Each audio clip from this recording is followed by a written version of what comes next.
Saudara-saudariku, inilah pantun-pantun bertutur, ungkapan-ungkapan enteng model Jawa Timur, dilungkas kudu milih capres cawapres ngelendur, padahal utang gak iso-iso nyaur. Kapan-kapan rek dulino nang Candi Borobudur, akeh turis gak kotangan sampai anune pading perencul. Indonesia Raya iki biyen prawan wangi ambu kencur, saiki meh dadi rondo legrek melorot melenyek ancur. Rek benekno klopo dolekno janur, ape tak gawe ngrabekno anakku oleh bojo mentul-mentul.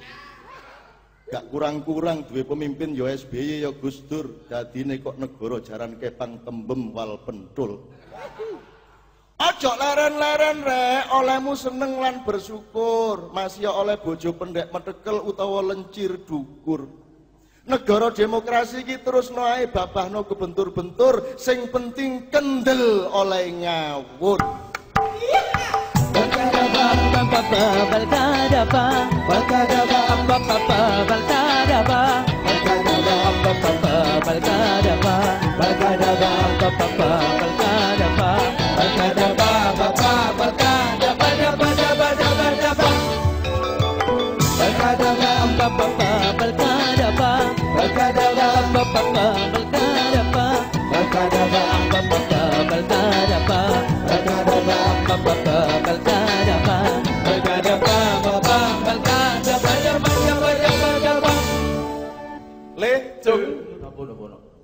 Adem lene le. Kamu kan warga negara Indonesia ta? Halo nggih ta. Sekarang duduk yang baik, punggung tegak, ya, konsentrasi. Serius le? Konsentrasi.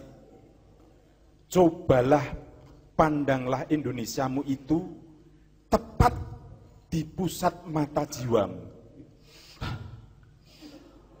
Kemudian pilih satu kata, ucapkan. Alhamdulillah. Yang jujur kepada dirimu sendiri loh. Jujur. Pandang itu jutaan petani, jutaan buruh, orang-orang kecil di jalanan-jalanan kota, di pelosok-pelosok desa. Ucapkan. Ucapkan. Subhanallah. Kamu terlalu menahan diri, le. Tataplah air muka para pemimpin, pandanglah ekspresi wajah para pejabat dan wakil rakyat, hitung berapa yang hatimu bisa percaya dan berapa yang tidak. Astagfirullah. Jangan ditutup-tutupi. Astagfirullah. Teruskan hatimu, telanjangkan perasaanmu. Telanjangkan perasaanmu. Sebutkan. La ilaha illallah. Bagus, terus le, ungkapkan apa adanya. Allah Akbar. Sekali lagi, pandang Indonesiamu, tumpahkan hatimu, tumpahkan le. Cuci aku. Terus, bagus le, hujan deraskan perasaanmu. Aku ingin meludahi, tapi eman-eman ludahku. Jebol air bah perasaanmu le, jebol. Bajingan tenge. Tatap lagi Indonesiamu, ledakan le, ledakan.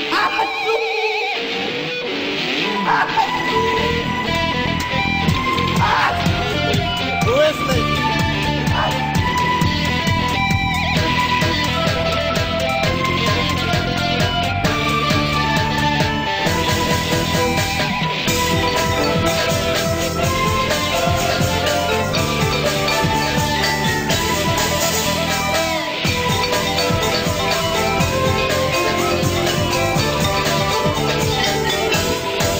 Berkadapa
Saat itu garis lurus tauhid ditegakkan kembali. Akan terjadi 2 hari gelap gulita tanpa surya, tanpa cahaya. Dingin merasuk hingga ke pusat sukma. Semua manusia sirna kepercayaan dirinya, menatap dengan sangat gamblang gambar kebodohannya. Hatinya ambruk di dalam penyesalan yang tak terkira-kira. 2 hari berikutnya semburat bang-bang wetan, cahaya temaram fajar yang menggeliatkan harapan. Kemudian tibalah 2 hari berikutnya lagi, matahari memancar tanpa menciptakan senja. Matahari terus memancar hingga tidak ada malam. 2 hari yang merupakan ujung dari proses pembersihan. 1 putaran 5 milenium hampir tiba di titik simpulnya. Lihatlah di seantero negerimu orang-orang sakit buta di tengah cahaya. Segala keindahan tidak menerbitkan cinta mereka. Beribu keajaiban tidak menggetarkan hati mereka. Pancaran kemuliaan tidak menyentuh perasaan mereka. Bahkan kehadiran Tuhan di dalam jiwa mereka tidak melahirkan ketakjuban apa-apa.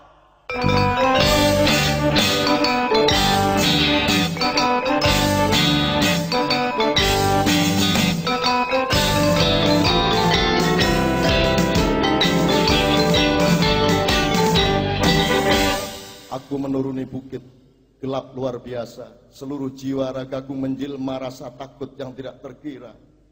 Tolong pilihkan dan tunjukkan kepadaku jalan di mana aku bisa tidak usah berpapasan dengan Indonesia. Bawalah aku ke tempat di mana aku bisa tidak bertemu dengan Indonesia. Bukakan kepadaku satu wilayah rahasia di mana aku bisa bersembunyi dari Indonesia.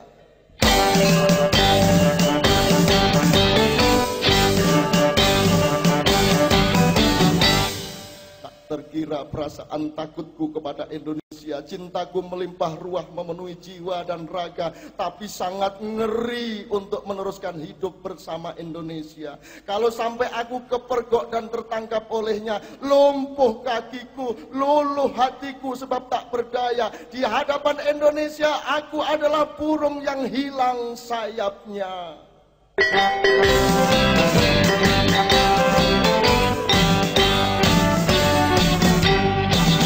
Aku laut tidak ada gelombangnya, tapi aku api tak ada panasnya.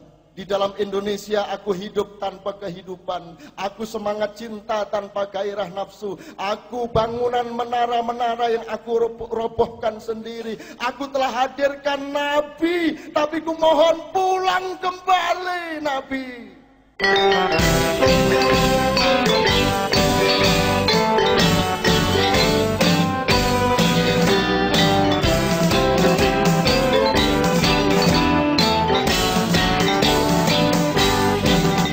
Hampir pecah kepalaku oleh Indonesia, otakku remuk oleh praktek negaranya, darahku mendidih melihat pejabat-pejabatnya, perasaanku terbakar oleh KKN-nya yang pinter dan tidak kentara.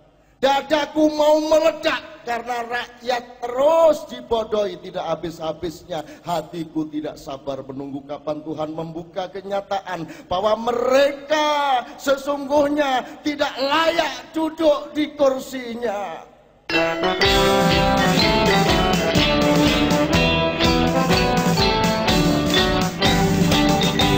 Mataku berkunang-kunang melihat Indonesia, tak paham aku mereka akan pergi kemana. Amat sukar kutemukan kesungguhan hatinya. Tidak sanggup kuhimpun kepingan-kepingan dan pecahan-pecahan pikiran mereka. Tidak mampu aku menangis oleh tangisnya, dan tidak bisa aku tertawa oleh tawanya.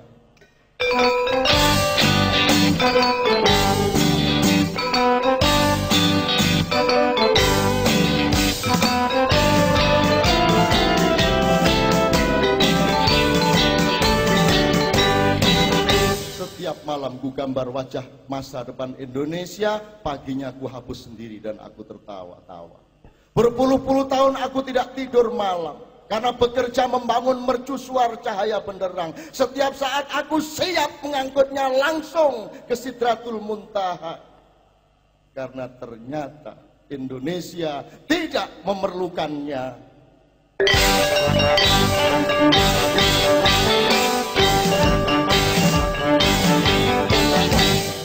Aku demam panas tinggi oleh rasa takutku kepada Indonesia. Buntu akal pikiranku melihat kelas menengahnya yang sia-sia. Aku menggigil oleh tayangan media-media cetak dan oleh media cetak dan tayangannya. Aku ngeri bertemu dengan wartawannya. Aku tenggelam dilindas oleh dahsyat informasinya. Aku mabuk berat oleh gosip, ghibah dan rasanannya.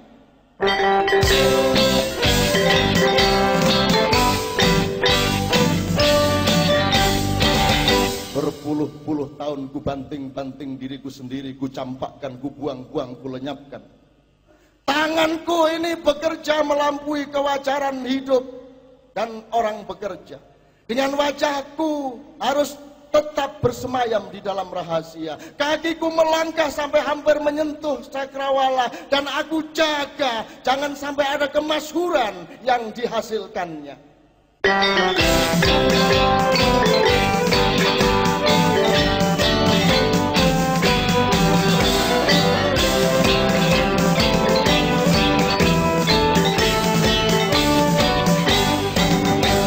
Aku lari tunggang langgang oleh fatwa-fatwa ulamanya. Aku terjepit oleh kesempitan dan kedangkalan berfikirnya. Aku terjengkang oleh kaki nyongklang mata kuda. Aku tertawa terbahak menyaksikan gaya selebritas para tokohnya. Tapi aku menangis mengguguk-guguk melihat begitu banyak rakyat menjilat pantat mereka.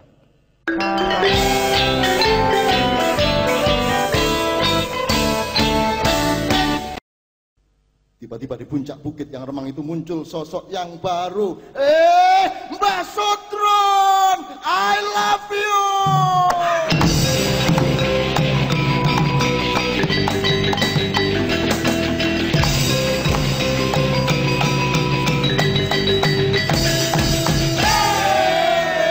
Aku Mbah sowan kepadamu, aku mohon izin sebentar saja. Aku berlari sampai ke puncak bukit ini karena dikejar-kejar oleh mereka. Aku disiksa siang malam oleh mereka. Aku disiksa oleh kebodohanku sendiri tentang mereka. Aku disiksa oleh pengetahuanku sendiri yang amat membuatku menderita. Puluhan juta orang ribut memilih 1-2 orang yang pasti tidak akan mampu melindungi mereka nantinya. Puluhan juta orang meminum semacam cairan kimia yang bersenyawaannya aneh. Komposisi unsur-unsurnya tidak jelas rumusnya. Valensinya diukur tidak berdasarkan zatnya, melainkan dihitung jumlah konstituennya.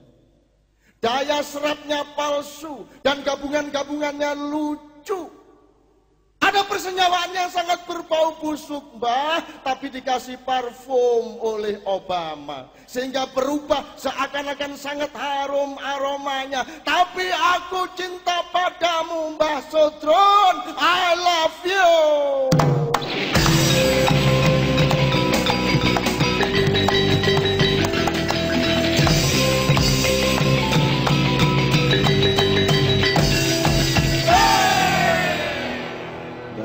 Aku kangen ilermu, Mbah. Yang meleleh dari sudut bibir sebelah kirimu itu loh. Mbah, berfatwalah kepadaku siapakah yang layak dicontreng di antara capres-cawapres itu. Aku sudah sangat lelah oleh serbuan pertanyaan dan SMS yang jumlahnya beribu-ribu. Tiba-tiba Mbah Sutron membentak sangat keras, menengo cocotmu mingkemo cangkemu. Ia mencekik leherku dengan mata melotot, kemudian dia ludahi mukaku, dia ludahi lagi sampai 7 kali. Aku menunduk, aku pejamkan mata. Dan ketika mata itu kebuka, Cairan ludah Mbah Sudrun menetes satu demi satu ke lantai, dan tetesan itu kemudian menjadi semacam danau kecil, danau yang airnya sangat bening. Muncul huruf-huruf di kedalaman air itu, bergabung menjadi kata-kata dan kalimat. Aku baca pelan-pelan dan hati-hati. Aku baru akan menjawab pertanyaanmu kelak kalau KPU sudah resmi menjadi lembaga negara. Loh Mbah, spontan aku merespon, lah sekarang KPU memangnya lembaga apa?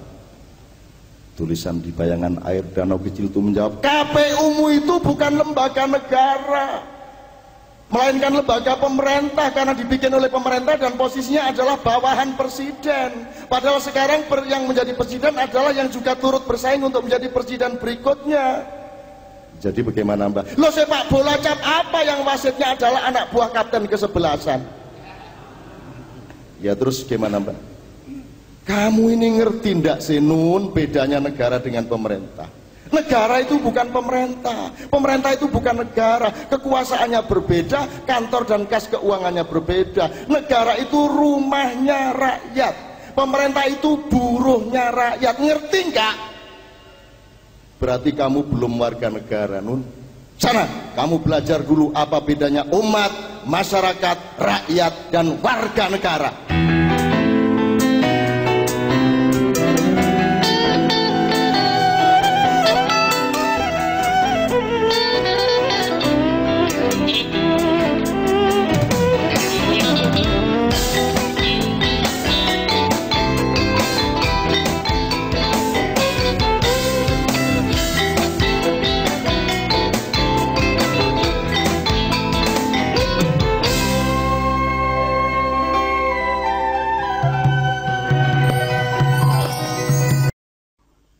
Mbah Sudrun bilang sama saya, presidenmu nanti itu adalah seorang perwira, seorang kesatria yang tegak teguh, berani berpikir jujur atas apa saja tanpa memperhatikan kepentingan diri dan golongannya. Wira berani bersikap tegas kepada nafsu dan ambisinya sendiri, berani berperang melawan setiap yang memusuhi kebenaran, berani bertanding dengan kejantanan dan kemuliaan. Seorang perwira, wira. Tapi ia juga memiliki kewibawaan. Di dalam dirinya terdapat perbowo, bowo kawibawan. Tidak sekedar aura, harisma atau citra. Seorang wira mengalahkan musuh dengan pedangnya, seorang bowo mengalahkan musuh dengan tatapan matanya. Darah dagingnya terkandung keindahan budi. Di dalam jiwanya ono budi. Budine yo ono. Seorang perwira yang menggenggam perbowo dan berbudi, tenaga kejuangannya meningkat hingga berjuta-juta megawatt. Sosoknya menjadi tampak besar, subur dan gagah. Meskipun kebesarannya itu disamarkan oleh suaranya yang lembut dan cemeng. Tapi ia bertahan oleh waktu, bahkan mengatasi dan mengendalikan waktu bagaikan betara kala. Kala itu bukan kala jengking, kala itu bukan kala munyeng, tapi kala saufa ta'lamun, summa kala saufa ta'lamun, kala lau ta'lamuna ilmal yakin, tarawunnal yakin, summa la tarawunna ainal yakin, summa latus alunna yoma idzin anin naim. Hatiku tak tega memandang wajah mereka. Aku teruskan mengungkapkan hal itu, hendaknya kalian semua menancapkan di kalbu kalian masing-masing.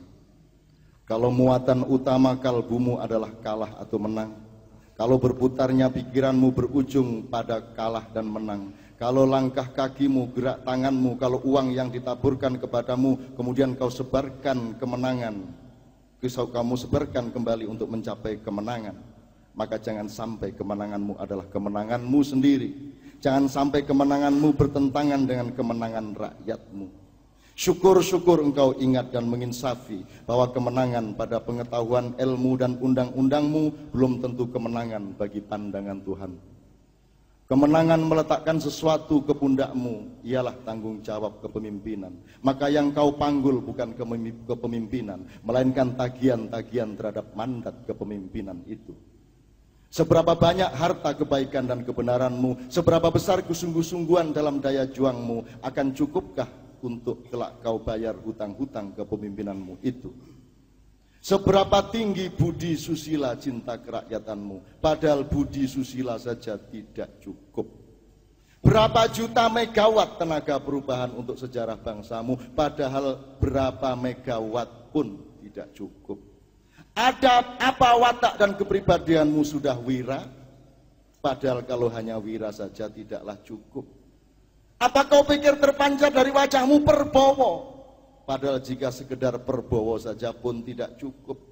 Pemimpinmu harus seseorang yang di dalam dirinya sekaligus terkandung watak ksatria dan perwira, memiliki kekuatan dan perbowo, berpakaian kemuliaan budi susilo, punya daya jobrak jutaan watt, sanggup mengendalikan mengalirnya kala waktu, panglima Yuda yang berani berperang bukan melawan rakyatnya sendiri. Kemudian masih ada 3 prinsip nilai lagi untuk menjadi pemimpin. Tetapi nanti dulu, ia masih aku simpan di kantongku.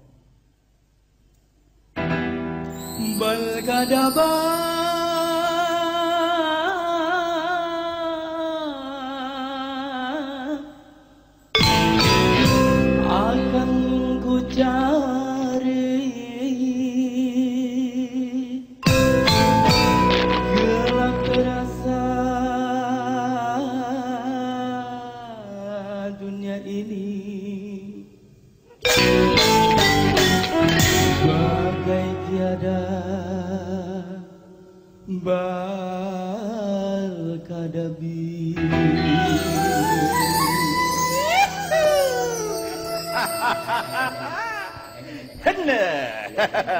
Jung, saking bingungnya orang sekarang ya Jung ya, sampai akhirnya ya hanya otak atik gaduk ya Jung ya. Nang bang suruh dimuter berdingen. Apa? Iki cara londo. Apa artinya? Udah ono artine. Terus macam ini. Nang bang suruh dimuter nginang abang susur gede muter. Oh, bener itu. Kala apa sing jeneng pusaka? Apa tuh? Ala muyeng. Oh, terus Mega apa sing jeneng tembang? apa? Megatron. Es apa sing ume pacitan? alah ada mudeng nek kuwi.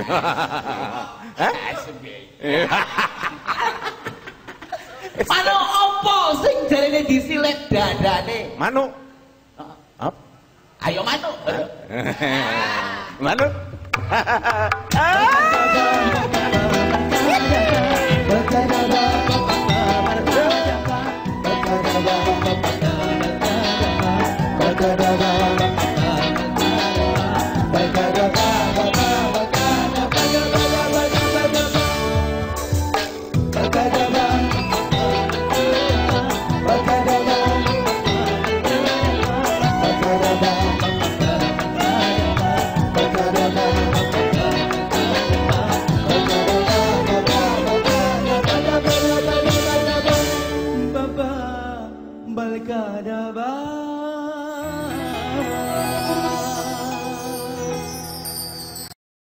Maka saya mertopo di Gunung Lawu itu untuk belajar Hono Corokonya alam goib supaya mulai ngerti dikit-dikit gitulah.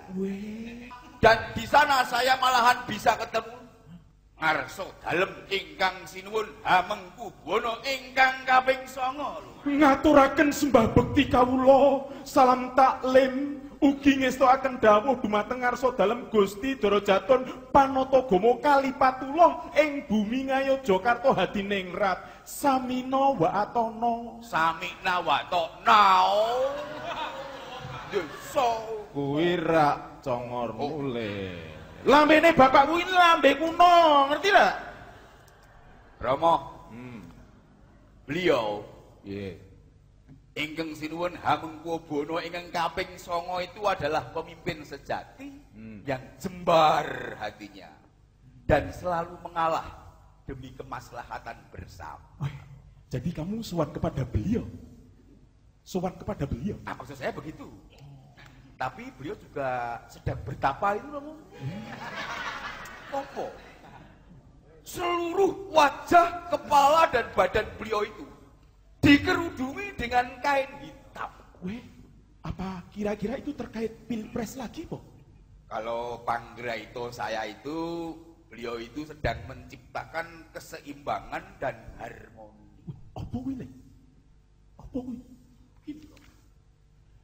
Karena putra beliau yakni Ngarso Dalem Hamengkubuwana ke-10 wajahnya terpampang di mana-mana dalam kehidupan di dunia, maka beliau merasa malu sehingga menutup rapat-rapat wajahnya di alam baka.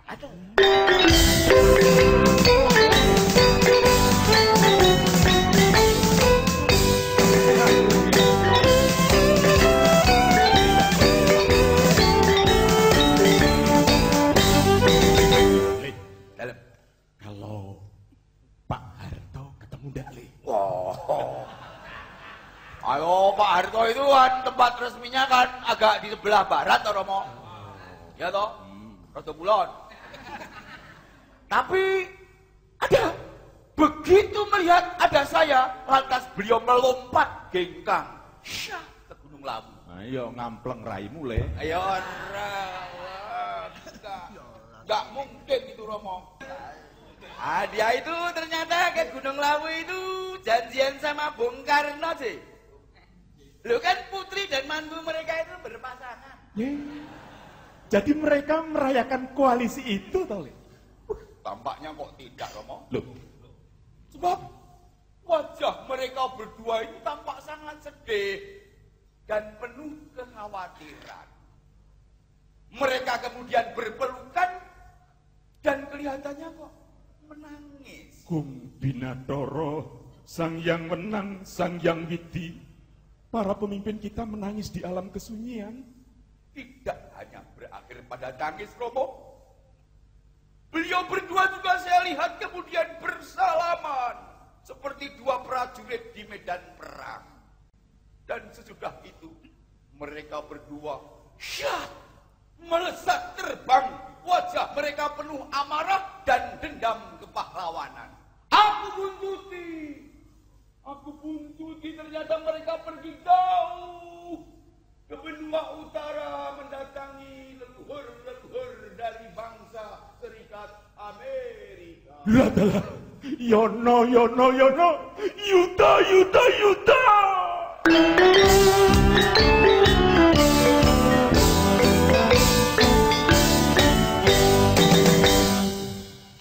Jadi, Le, sekarang roh-roh di Gunung Lawu sudah online dengan roh-roh di Amerika. Ya, Gimana ngomong ini, gimana orang ngerti. Yang sekarang paling populer di Gunung Lawu itu ya Facebook. Juga di gunung-gunung yang lain, tempat rumpi para roh. Banyak orang lupa berpikir bahwa internet itu dunia maya. Dunia maya itu wilayahnya para roh. Jadi mbah-mbah kita di alam sana ternyata canggih dalam hal email, chatting, video call, and so on, dan sebagainya. wah, Le, kalau gitu Romo harus beli laptop ya, Le. Wah, laptop. Lep, mau menilai tau we? Alah. Menilai. Padha wae mau tembelek atau tembelek padha apa bedane? Kabeh udah ngerti. Dalam berapa? Yang saya nggak ngerti itu loh, Le. Yeah. Kok bisa Bung Karno dan Pak Harto bareng-bareng kompak marah-marah pergi ke Amerika? Loh, soalnya putri dan mantu beliau berdua itu kelihatannya kan pasti ditolak alias tidak direstui untuk menjadi nomor 1 dan nomor 2. Ya, terkecuali sangat banyak rakyat yang memang mendaulatnya. Begini loh maksud saya, Le. Kalau Bung Karno memang musuhan sama Amerika. Tapi Pak Harto kan justru berteman baik. Kan menandatangani kesepakatan pasar bebas tahun 2018. Loh, di awal dan di tengah saat-saat kekuasaan Pak Harto, Romo, memang demikian. Tapi di bagian akhir kan Pak Harto merubah halauan. Makanya lantas dijatuhkan dari kursi kekuasaannya di tahun 1998. Bener wele. Salahnya Pak Harto memang. Kenapa pakai peci berwarna hijau sejak awal 90-an? Wah, mestinya ya Li ya, kalau mau selamat ya tetap pakai topi merah putih. Pakai sepatu global dan jas dasi liberal. Wah, Romo ilu, wajan. Sudah mengalami kemajuan pesat ya. Dari generasi gombal subal sekarang sudah sampai ke reformasi alam global neoliberal, barang neoliberal barang elok tenan, elok. Toleku putraku sing bagus dhewe sak donya. Tole ora tole. Nek wong tuwa kok kudang-kudang terus, suwe-suwe tak sepakani dadi reca munyuk rembes kowe. Oh, nah, ngoten niku. Ya begitu itu marahnya Bung Karno ketika melesat ke Eropa, ke Amerika itu, Romo. Bung Karno marah besar karena perjuangan beliau bersama teman-temannya mendirikan dan menegakkan negara, kok sekarang malah dijadikan provinsi ke-47 dari persekutuan Samrat Amerika. Kamu jangan ngawur lele. Kamu anaknya Romo le. Mboten. Anaknya Romo analisisnya harus objektif le. Kesimpulannya harus akurat dan proporsional le. Ampun Romo. Hanya sebatas itulah pengetahuan putramu ini. Siapa bilang negeri kita ini provinsinya Amerika? Siapa bilang? Hah? Negeri kita ini PT NKRI. Perseroan terbatas NKRI.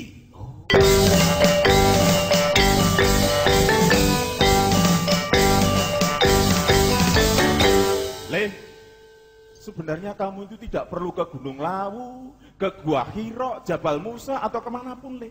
Bahkan tidak perlu menunggu bulan Juli, sebab semuanya sudah jelas, Le. Oh, jelas bagaimana, Romo? 5 tahun ke depan ini, sebenarnya sudah pasti rancangan lakonnya. Biaya disebar kepada semua yang sedang bertanding. Pertama, untuk random pemetaan kemungkinan koalisi-koalisi. Kedua, untuk menjajaki tingkat penolakan terhadap lakon dan tokoh yang sudah disiapkan. Ketiga, ternyata beres dengan mudah. Loh, beres bagaimana, Romo? Ya beres. Yuyu kangkang modal internasional 5 tahun ke depan ini lebih leluasa dan bebas untuk meniduri kleting abang dan kleting kuning. Paham dah? Iya. Saya paham-pahamkan, Romo. Yang disebut pemerintah sebenarnya adalah direksi perusahaan yang ke dalam negeri mengaku melindungi, tapi bisa juga terperosok untuk hanya menjadi makelar yang mencari keuntungan sendiri. Weh, lah jebel Romo bulane ngerti politik loh. Politik dagang super liberal, bukan politik kenegaraan dan kerakyatan. Lah, ekonomi kerakyatan letaknya di mana, Romo? Nah, ekonomi kerakyatan itu kan lagu pop. Romo lupa bandnya. Apa itu? The Cangcuter. Ya, Kangen band Leto apa kuburan ya nggak ngerti lah, lupa aku. Lah, sekarang kalau BLT itu bantuan langsung tunai apa ya, Romo? Lah wong itu duit-duitnya rakyat sendiri kok, diaku-aku bantuan dari pemerintah. Dari kata dan istilahnya saja sudah jelas khianat terhadap hakikat nilai dan kenyataan kok.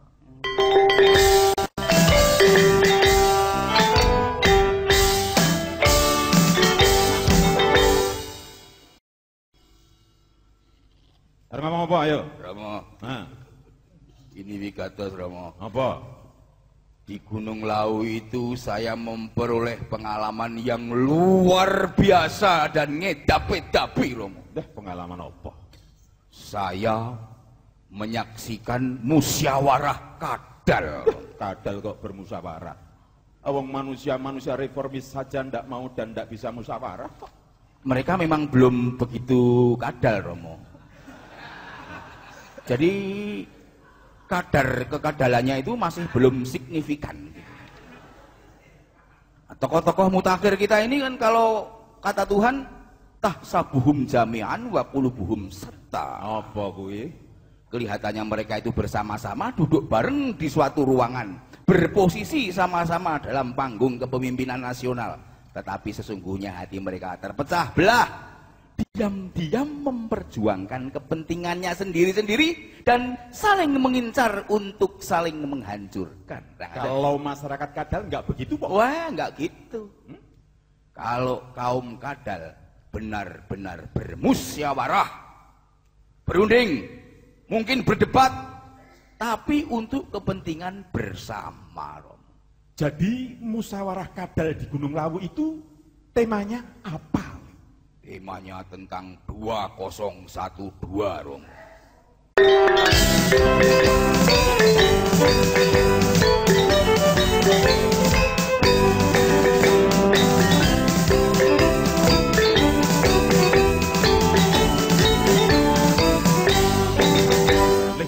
Ada apa dengan 2012?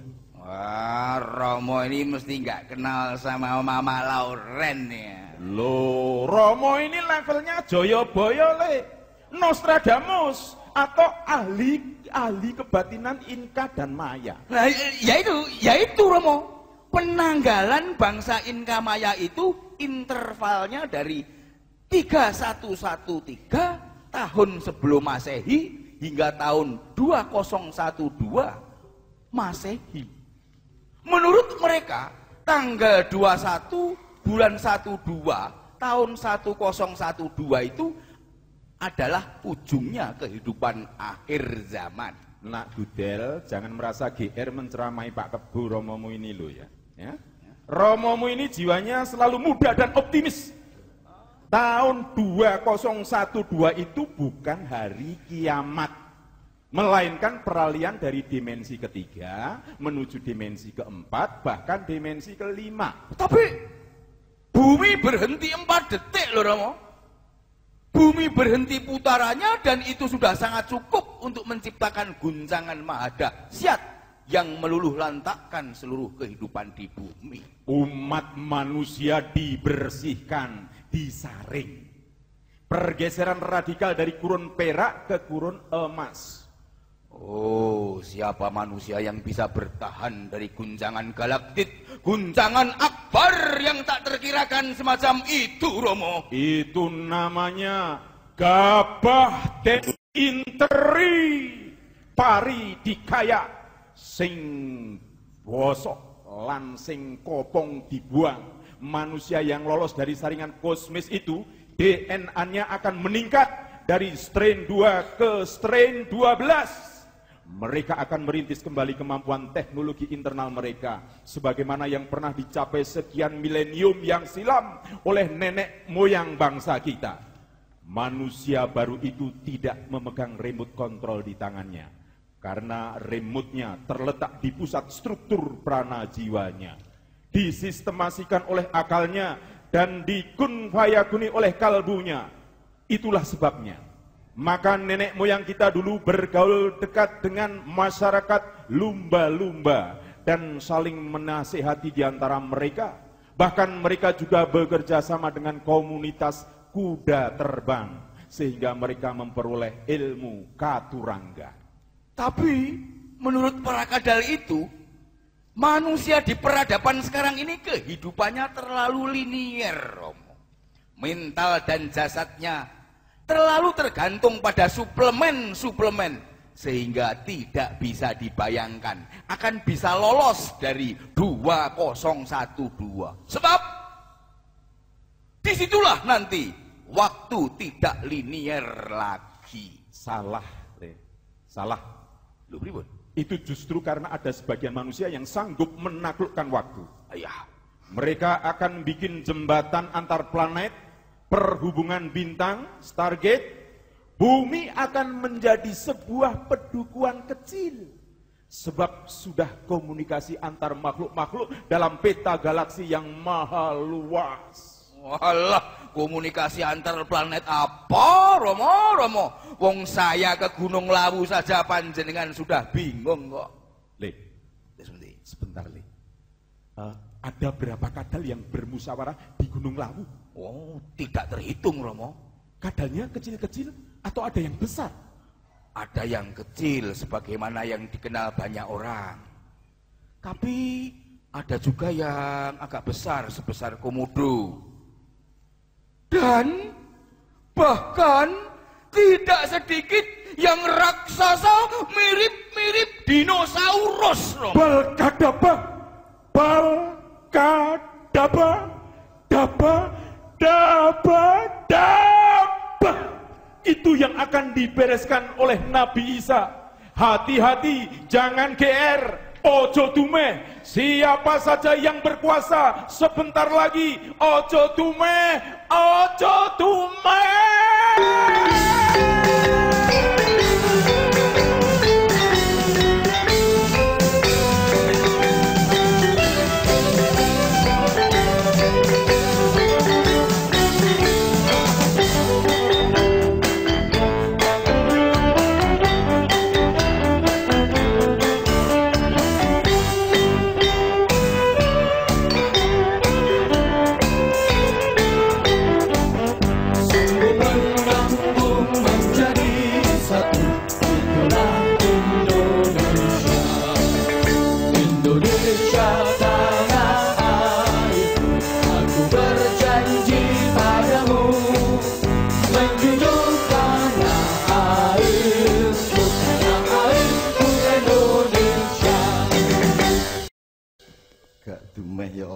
Dumeh ya gurung karuan seleh.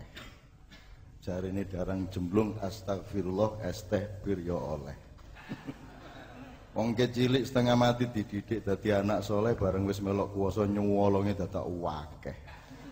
Jenenge ae Bambang tapi kelakuane gambleh. Ketoke perawan tapi melakune bekekah-bekekah. Mas yo mantu saiki iki gak perlu weweh. Wong bendinane mangan ya paling pol iwak gereh. Pas tampil di TV gantenge brengosen kaya Raden Bel Gedwel beh. Tapi nek karo bose sing gedhe kok lendilat sampe ledeh. Nek ana wadahe banyu iku jenenge sumur. Ndas gak ana rambuté jenenge gundul. Pemilu pilkada gak entek-entek sampe atiku bentul-bentul arek-arek sing gak kumanan kodhok. Mangano gadul. Mulih angon ngombe banyu entek sak siwur merga segone wis amblas karek wakul. Marine orba orlalan reformasi kang misuwur ketoke saiki iki orde undur-undur. Arek-arek wis turu, bojo tak gledakno ndek kasur. Kait-kate mulai dadak bojo kesusu kate sahur. Matane suwek ndasku mulai piur-piur. Rudalku tak selentik sabar ya cung. Baldatun thayyibatun warabun ghafur. Setelah halilintar dan pecahnya langit itu mereda, aku kembali ke Balkadaba. Ia masih tertidur lelap. Aneh, nafasnya sangat harum. Aku baru ingat kadal memang bukan binatang hama. Kadal tidak beracun, bahkan menjadi sumber kesembuhan bagi manusia. Duduk di samping Balkadaba, aku menjadi serasa seakan-akan kuat dan perkasa. Pelan-pelan aku berdiri menghadap ke kiblat jagat raya. Sangat dekat menjelang ufuk waktu, aku telah berbenah. Telapak kakiku kujadikan sepatu prajurit, setiap jari-jari kujadikan cambuk, pusat mataku cakra anak panah, air liurku kembang Wijaya Kusuma. Jidatku cakrawala, lenganku bima sakti, pusarku prana khalifatullah, kelaminku matahari, tulang punggungku pangkal sayap semesta, lututku saling silang tawazun gravitasi, ubun-ubunku tempayan seluruh galaksi. Adamku tegak teguh, Ibrahimku garis mata angin, Musaku tiang bumi ke langit, Nuhku Nuhku mendalam. Terus di langit aja iling Menkominfo aja. Nuhku mendalam, Isaku kelam, Muhammadku wali nikah, imanensi dan transendensi, penyambung awal dan akhir, pemersatu ada dengan tiada. Irodahku amar, amar irodahku, kun dalam fana, fana dalam kun, fayakun ke dalam suwung, suwung fayakun, fayakun yakun, yakun, yakun, yakun.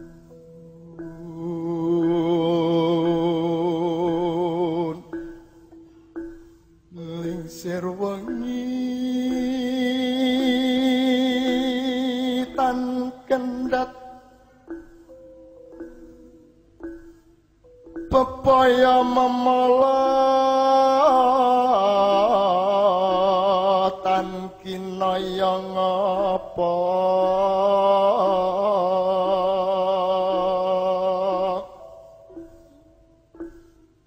Bebendu pepeteng tan kena kinira.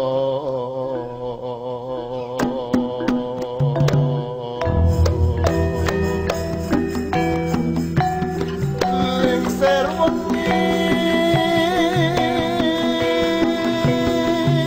tan kendat,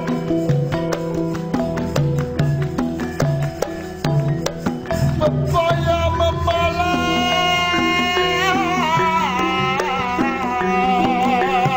tan kinayang apa.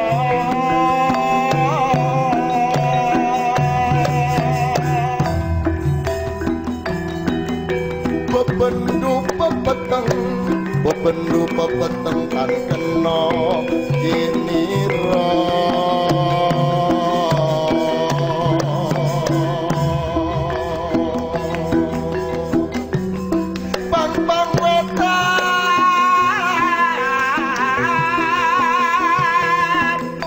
Bang wetan semburato, bang wetan semburato.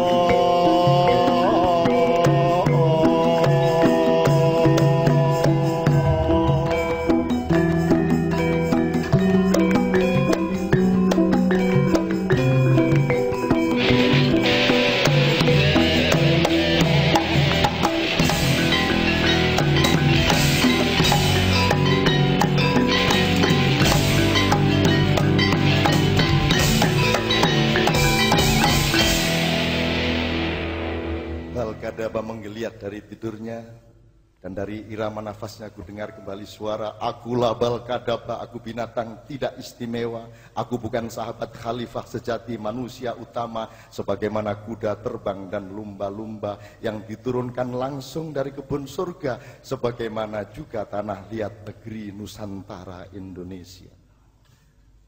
Aku Balkadaba, aku binatang hina yang merasa malu karena dianugerahi kehormatan untuk ikut masuk rombongan kapal Nabi Nuh.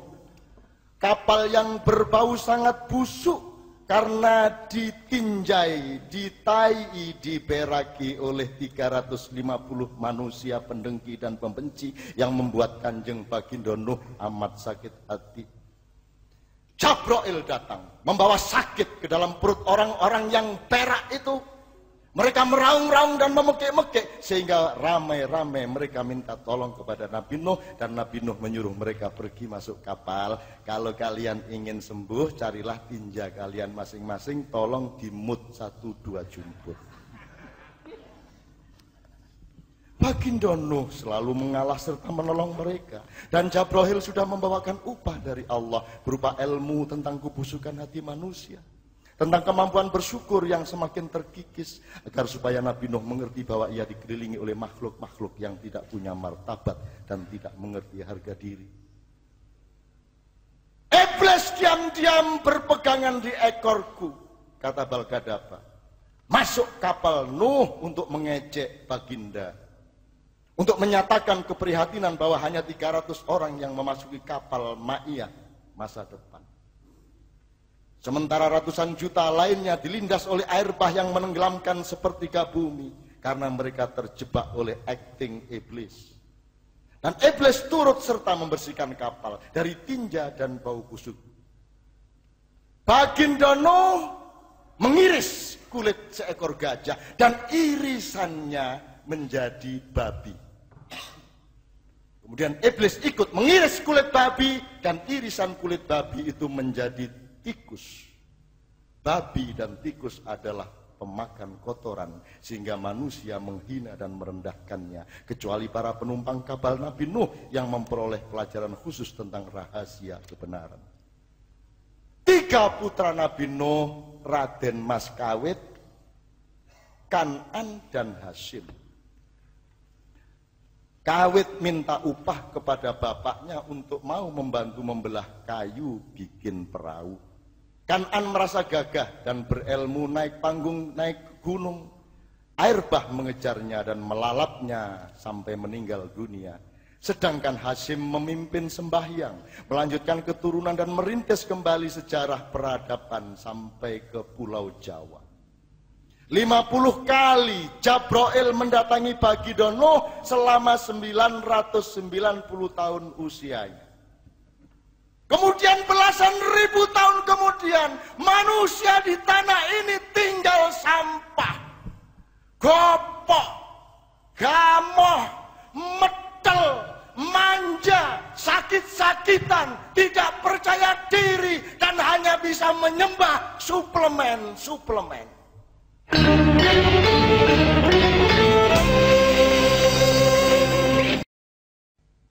Puisi-puisiku ini bukan untukmu, karena engkau adalah kekuatan, sedangkan puisiku adalah ketidakberdayaan.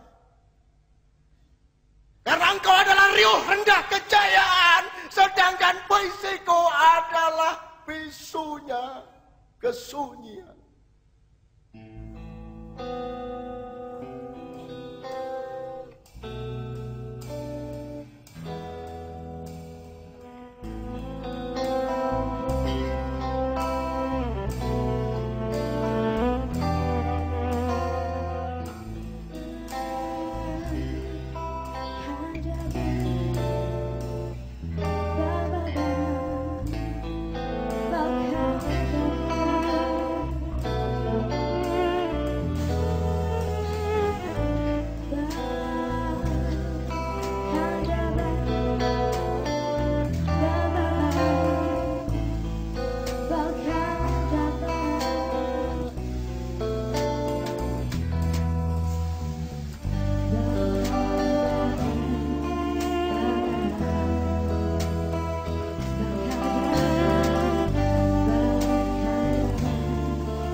Nun, kamu kok cengeng gitu, Nun?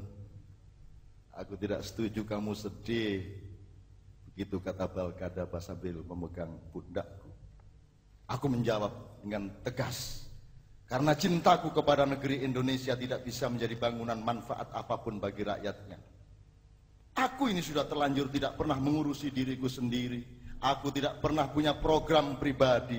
Aku tidak pernah membangun masa depanku sendiri. Aku tidak pernah mengambil apa-apa. Aku tidak pernah minta apa-apa. Aku tidak pernah berebut atau bersaing menjadi apapun saja. Aku tidak pernah menjadi apa-apa dan siapa-siapa. Karena aku menghindarkan diri dari persaingan yang bisa berakibat kemenangan. Sebab kemenangan adalah kata yang paling tidak dipahami oleh manusia. Sehingga ia menjadi sesuatu yang paling berbahaya bagi kehidupan mereka. Aku tidak pernah mau untuk unggul. Dan selalu menghindar jangan sampai mengungguli siapa-siapa. Karena yang penting adalah kebersamaan di antara kita. Tapi itu semua tidak menjadi manfaat bagi kekasihku Indonesia. Itu semua sia-sia. Balkadaba tertawa. Kamu ini Allah Subhanahu wa Ta'ala ya? Kaget aku oleh pertanyaannya sehingga aku nyatakan bahwa aku tidak memahaminya. Apakah kamu Tuhan? Kata Balkadaba. Sehingga kamu mengetahui kepastian tentang sia-sia dan tidak sia-sia. Mas Balkadaba, aku hanya mengungkapkan bahwa sejauh ini hidupku itu sia-sia. Sejauh ini, kata Balkadaba, kata sejauh ini, itu kapan berlakunya? Di mana batas waktunya? Apakah kamu mampu meneliti hari ini ada berapa serbuh benih salak yang diterbangkan oleh angin untuk menciptakan pembuahan di seberang pohonnya sana? Mas, usiaku ini sudah udzur, Mas Balkadaba. Istriku memang masih muda, tapi aku sudah tua. Dan itu problem besar karena kekuatan kami tidak seimbang. Nun, apakah ilmu dan kebudayaanmu pernah sungguh-sungguh mengurusi dan merenungi apa sebenarnya dan di mana koordinat konteks dari kata tua dan muda? Mas, aku ini sudah lelah. Otakku terbentur-bentur. Pikiranku tidak mampu menjangkau apa yang seharusnya ia jangkau. Ilmuku terjerembab oleh dahsyatnya kenyataan. Pengetahuanku terbanting dan pecah terkeping-keping. Sedangkan hatiku ini lemah. Lemah, Balkadaba. Aku selalu memaafkan siapapun saja. Dan aku selalu menangisi penderitaan siapa saja. Kamu kayak Sufi aja, Nun. Bagaimana kalau aku memberimu anjuran, kata Balkadaba, berpikir dan melangkahlah dengan hitungan bahwa usiamu sekarang adalah minus 49. Ya nopo niku, Mas? Wis pokoke ngono niku.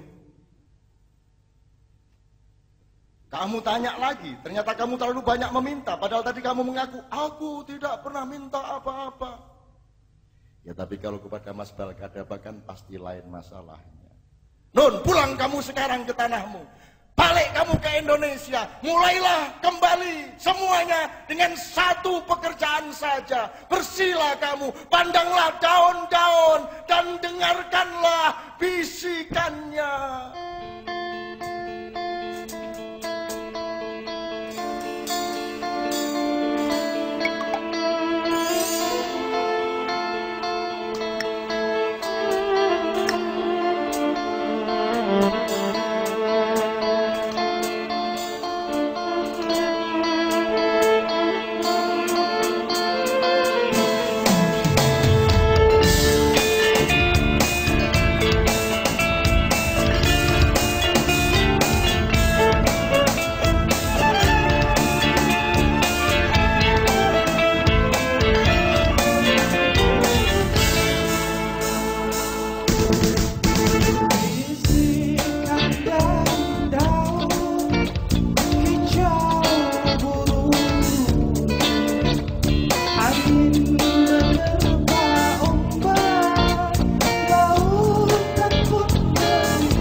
bilang kepada Mas Balkadaba bahwa aku belum siap untuk pulang ke Indonesia.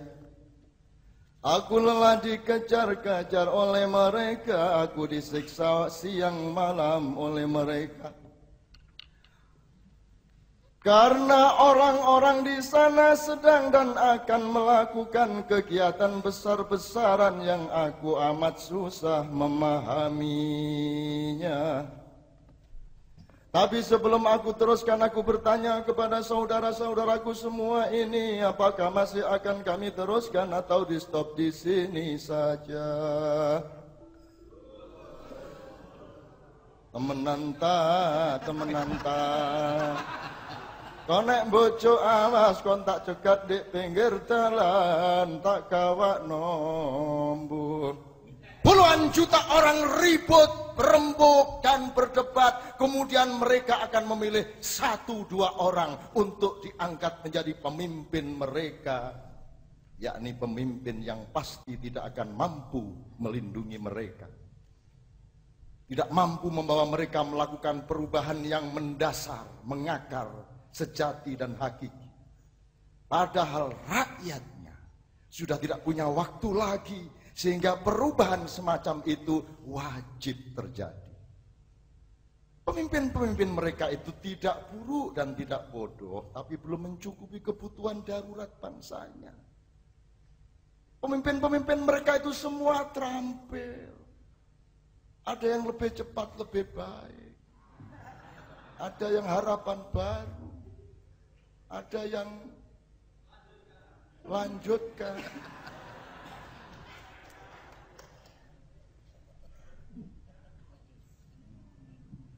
Ini mau rek.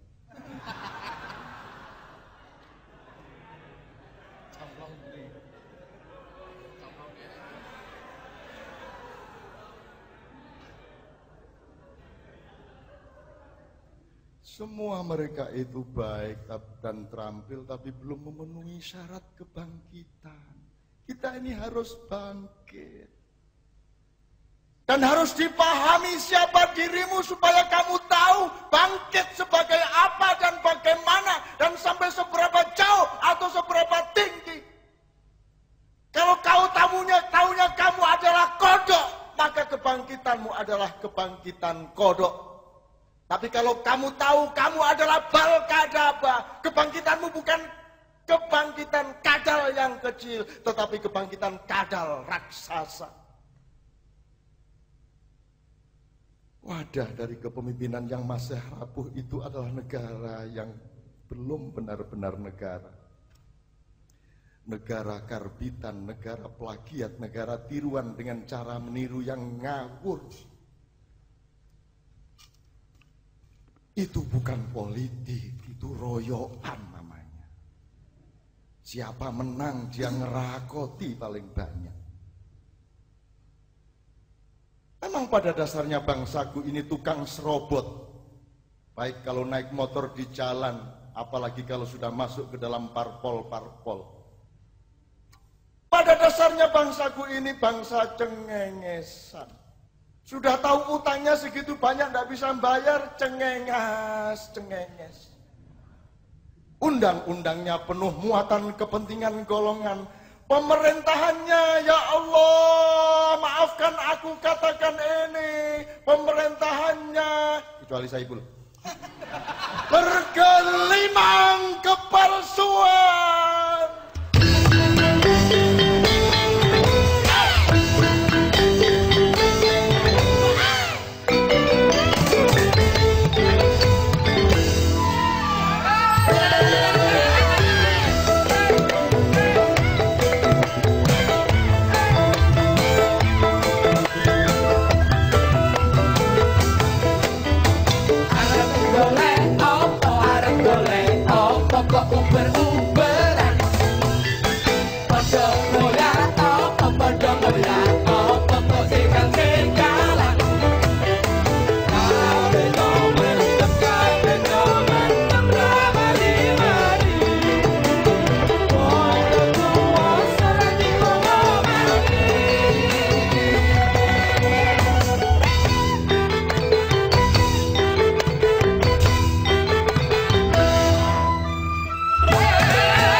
golek opo kok ubel-ubelan.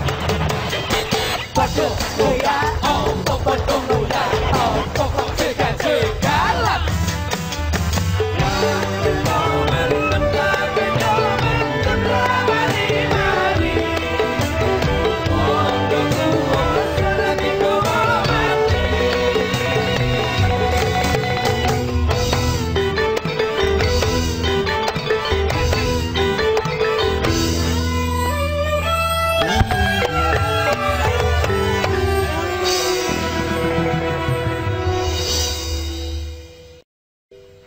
Aku sudah teriak-teriak sampai berkeringat dan serak suaraku, tapi tidak ada tanggapan apa-apa dari Mas Balkadaba. Baru kemudian ku sadari bahwa ia ternyata tertidur dengan lelapnya, seperti Gus Dur saja.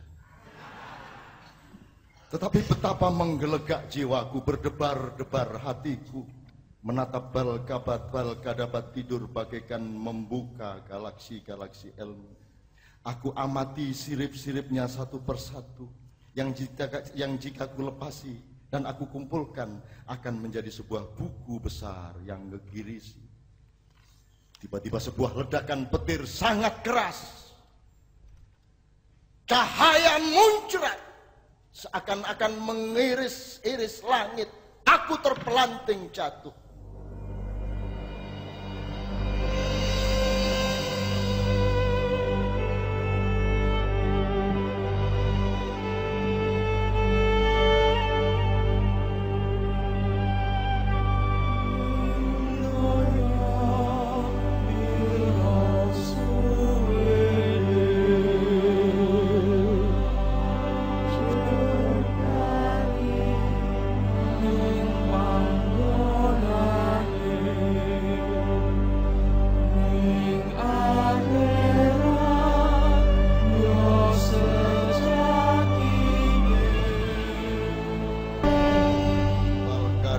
Sengaja tidur agar aku melihat gambar di langit itu.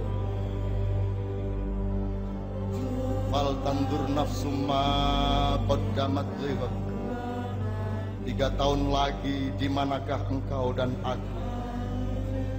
Ketika tiba hari-hari yang menggetarkan itu, di manakah kita semua, keluargamu dan keluargaku, ketika kita keluar rumah, berdiri di permukaan bumi.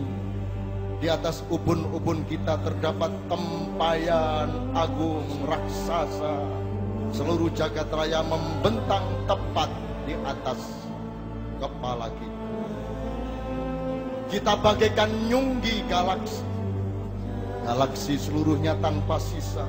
Kedua tangan kita merentang, kita membopong alam semesta dengan bobot dan tekanan yang tidak tertanggungkan, sebab ia sedang membenahi akhir penyeimbang.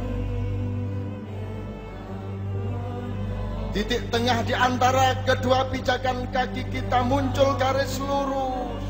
Cahaya dari inti bumi melalui kelamin kita, aura prana kolbon fana, membelah ruang kosong di antara kedua otak kita, menembus ubun-ubun, melesat jauh tak terhingga. Lurus alif memuncak di Alcyon, pusat segala matahari. Seluruh kehidupan tergetar dan terguncang. Segala partikel mengalami demam sangat tinggi. Gelombang laut meluap-luap. Bumi bergoyang-goyang. Manusia semua kebingungan, saling berbenturan oleh tidak menentunya tarikan-tarikan dan tekanan-tekanan. Gunung-gunung mengaum membakar diri. Kehidupan dikepung oleh letusan dan ledakan-ledakan. Di manakah kau dan aku? Ketika tiba hari-hari yang menggetarkan itu, di manakah keluargamu dan keluargaku? Coba lihat apa yang kau lakukan hari ini kepada sesama manusia. Apa yang kau sebar? Kebencian ataukah cinta? Curang ataukah jujur? Menuntut ataukah memberi? Kedengkian yang sombong ataukah kerendahan hati? Saat itu garis lurus tauhid ditegakkan kembali. 2 hari gelap gulita, tanpa surya, tanpa cahaya. Dingin merasuk sampai ke pusat sukma. Semua manusia sirna kepercayaan dirinya, menatap dengan sangat gamblang gambar kebodohannya, dan hatinya ambruk dalam penyesalan yang tak terkira-kira. 2 hari berikutnya semburat bang-bang wetan. Cahaya temaram fajar yang menggeliatkan harapan. Kemudian tibalah 2 hari berikutnya, matahari memancar tanpa berujung di senja. Matahari terus memancar hingga tak ada malam. 2 hari yang merupakan ujung dari proses pembersihan. 1 putaran 5 milenium hampir tiba di titik simpulnya. Lihatlah di seantero negerimu orang-orang sakit buta di tengah cahaya.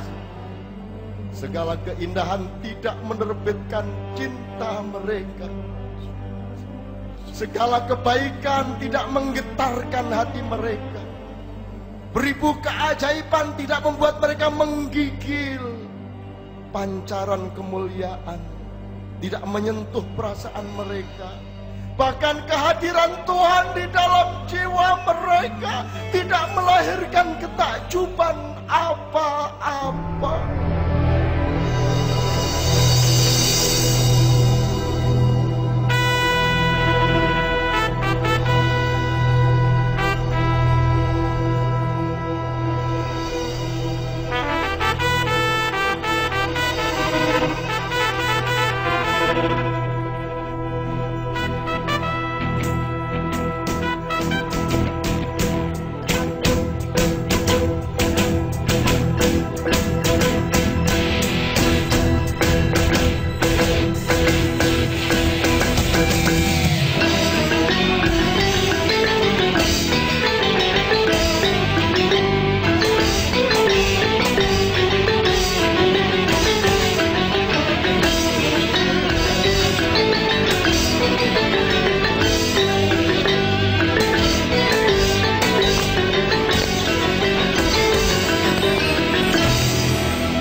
Innama huwa bal kadaba ma bal kadaba wa ma adraka ma bal kadaba wa ma huwa an-nas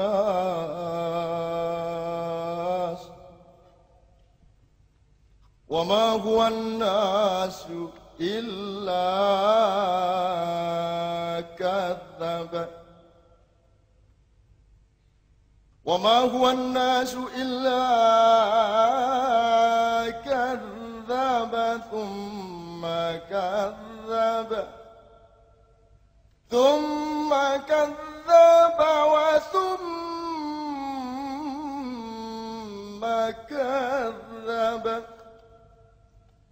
ومن الذي كذب ليس هو بل كذب لأنه إلا بل كذب يحيى ويعبد إلى الله أحدا. Aku mendengar suara dari irama nafasnya. Akulah bal kadaba. Aku hayawan raksasa yang kau sangka tinggal di masa silam. Padahal tidak ada lembar sejarah kehidupanmu yang aku tidak merasuk di darahmu. Bahkan aku berdampingan dengan quark, proton, elektron, daging busukmu. Aku sais gelombang nafsu dan frekuensi sejarahmu. Aku meniupkan zat titipan Tuhan di hawa peranamu. Aku mengurai diri, menginti menjadi kristal di pusat jantung. Aku bertopeng cahaya palsu, ku pompa teknologimu menjadi budaya tanpa kecerdasan. Kristalku memancar melalui gelombang, memecah pikiranmu sampai terkeping-keping, menyeret hatimu ke ruang-ruang hampa, membanting jiwamu hingga terputus saraf-sarafnya. Aku menguntit kemanapun langkah kalian. Kutandai jalan peradaban kalian yang membentang, yang segera berujung di gerbang kehancuran. Aku ketakutan sendiri. Aku berlari ke atas bukit. Ku tengok negeriku dari kejauhan. Wahai para kekasih di tanah airku yang kesepian, apa yang sedang kalian lakukan? Aku menyaksikan 120 juta orang kosong wajahnya. 120 juta orang diombang-ambingkan oleh hanya 1 juta orang. Diseret, digiring, dijerat, dilemparkan ke ruang-ruang hampa yang tanpa masa depan. Tetapi aku melihat 1000 orang berlarian ke sana kemari.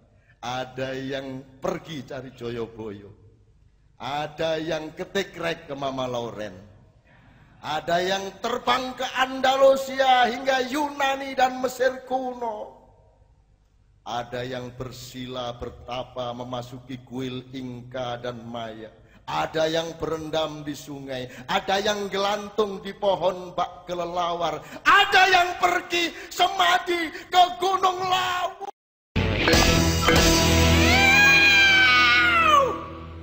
Balgadaba tiba-tiba mengeluarkan suara yang sangat aneh, semacam ringkian tapi juga seperti auman yang panjang. Tanpa aku ketahui asal usulnya, tiba-tiba pula badanku sudah berada di atas kepalanya yang sangat besar. Sekilas muncul rasa asik di dalam perasaanku, seolah-olah aku sedang naik buruk. Balgadaba membawaku ke puncak bukit. Ia memutar badannya, kemudian berhenti tepat di arah mana tadi aku menatap tanah airku Indonesia. Gelap, keremangan dan cahaya bergantian memancar langit ke tanah air yang subur itu. Kemudian terdengar suara genderang bergemontang menciptakan gelombang-gelombang. Dan di tengah-tengah gelombang suara dari tanah air itu, aku mendengar seorang lelaki berteriak. Aku deklarasikan hari ini, kabinetku bernama Kabinet Laba untuk Rakyat. Seluruh mekanisme kerja dan keputusan pemerintahanku harus menuju pencapaian laba untuk rakyat. Bersama para menteri dan semua aparatur pemerintahanku, aku bersumpah dan mendapat laknat langsung dari Tuhan jika bernafas, bergerak, melangkah dan melakukan apa saja tidak demi memperjuangkan laba untuk rakyat.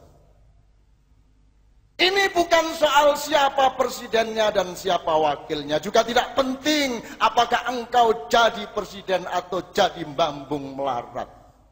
Para preman, kiai, artis, jenderal, petek silahkan jadi nomor 1. Tapi syaratnya mengabdi kepada laba untuk rakyat.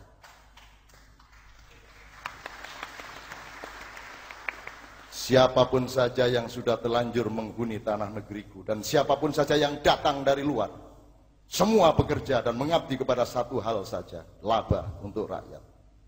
Makhluk-makhluk raksasa siapapun nama kalian, IMF, Bank Dunia, ADB, USAID, modal asing, modal ajaib, wewe gombel, genderuwo, banaspati, termasuk sundel bolong, silakan masuk ke Indonesia, bergabung di dalam prinsip laba untuk rakyat Indonesia. Setan, iblis, konglomerat global, sistem moneter internasional, dajjal, Illuminati, alumbrados, druhun, dimomonono lengeng, silahkan berkiprah. Tapi begitu memasuki batas pagar negeriku, hanya satu yang berlaku, laba untuk rakyat. Silahkan para ahli bicara tentang negara, kerajaan, monarki, teokrasi, sosialisme, baik yang religius maupun yang setengah religius. kapitalisme, ultrakapitalisme, neoliberalisme, dan keynesisme. Tapi kun fayakunnya cuma satu, laba untuk rakyat.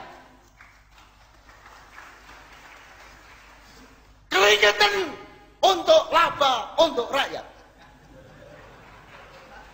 Kudu moyo ditahan demi laba untuk rakyat. Anyang-anyangen babah. Kosok dioyono ndek panggung. Wis suwe gak gendeng ngetane.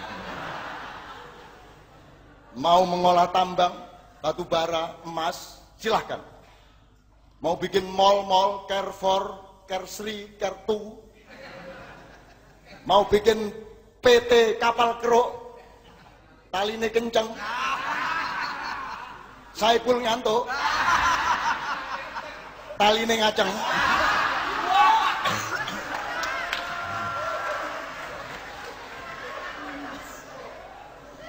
Perusahaan Klowong internasional, silahkan, tapi berunding sama saya. Dan aturan pembagian hasilnya hanya satu, laba untuk rakyat.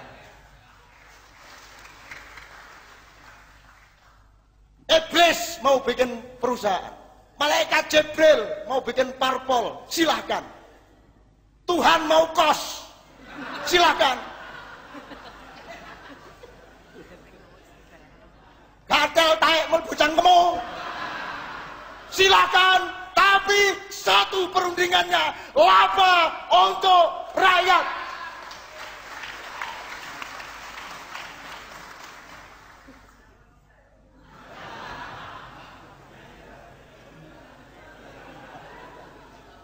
Kata ini Arman Maulana Kak Iso. Silahkan masuk semua imperialisme jenis apa saja. Silahkan subversi penjajahan lewat kampus-kampus pendidikan dan media-media. Santet, tenung, rudal, bedil, senapan peluru, matamu. Tapi urusan negeriku cuma satu.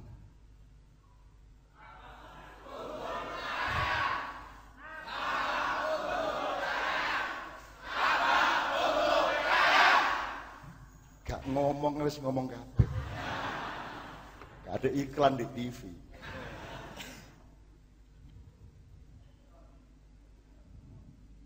Gak cepet, gak apa-apa. Nek cepet tuh lah, ceracur jenengnya. Lanjutkan, ya masa gak dilanjutkan. Terus kadung metenteng hari ini.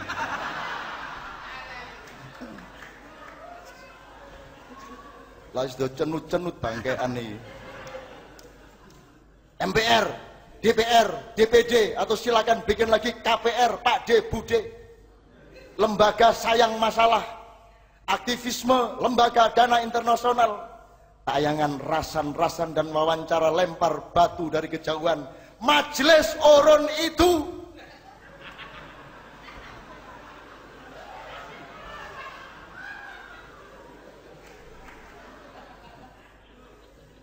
madhab gender komunitas munafik liberal, silahkan berjoget di panggung nasional, tapi tidak ada aturan, tidak ada undang-undang, tidak ada policy, tidak ada rapat dan surat keputusan, kecuali demi laba.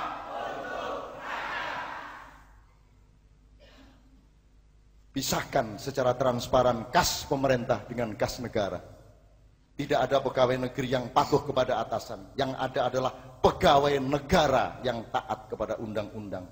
Rakyat adalah pejabat tertinggi dan para pejabat adalah buruh dan pembantu yang digaji.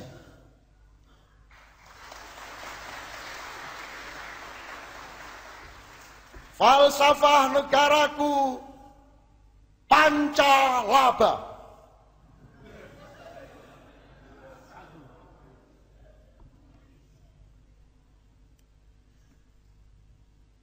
Laba rohani, laba akhlak, laba ilmu, laba budaya, dan laba jasad. Undang-undang negaraku, undang-undang martabat rakyat. Nyuwun sewu, ideologi negaraku adalah manunggaling kawula lan Gusti. Ngelu MUI. Manunggaling kawula lan Gusti, bahasa Arabnya tauhid bainallah wan nas. Allahu Akbar.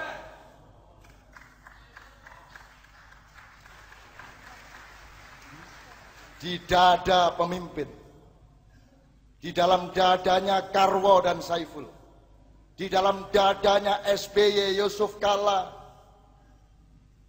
Prabowo Susilo, Susilo Bambang Budiono,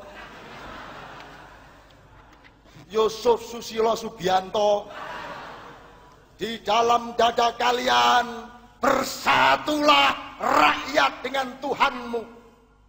Engkau tidak akan menyakiti rakyatmu karena engkau tidak mau dilaknat oleh Tuhanmu, dan engkau tidak patuh kepada Tuhanmu karena rakyat akan marah kepadamu. Tuhan dengan rakyat menyatu di dalam kalbumu, menjadi pusat pemerintahan, menjadi pusat administrasi, menjadi pusat segala persidangan dan keputusan-keputusan sampai moncrot-moncrot itu, Bu.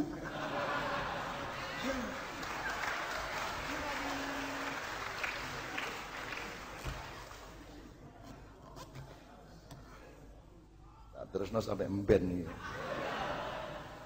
Itulah sejatinya pemimpin yang dibutuhkan oleh negaraku.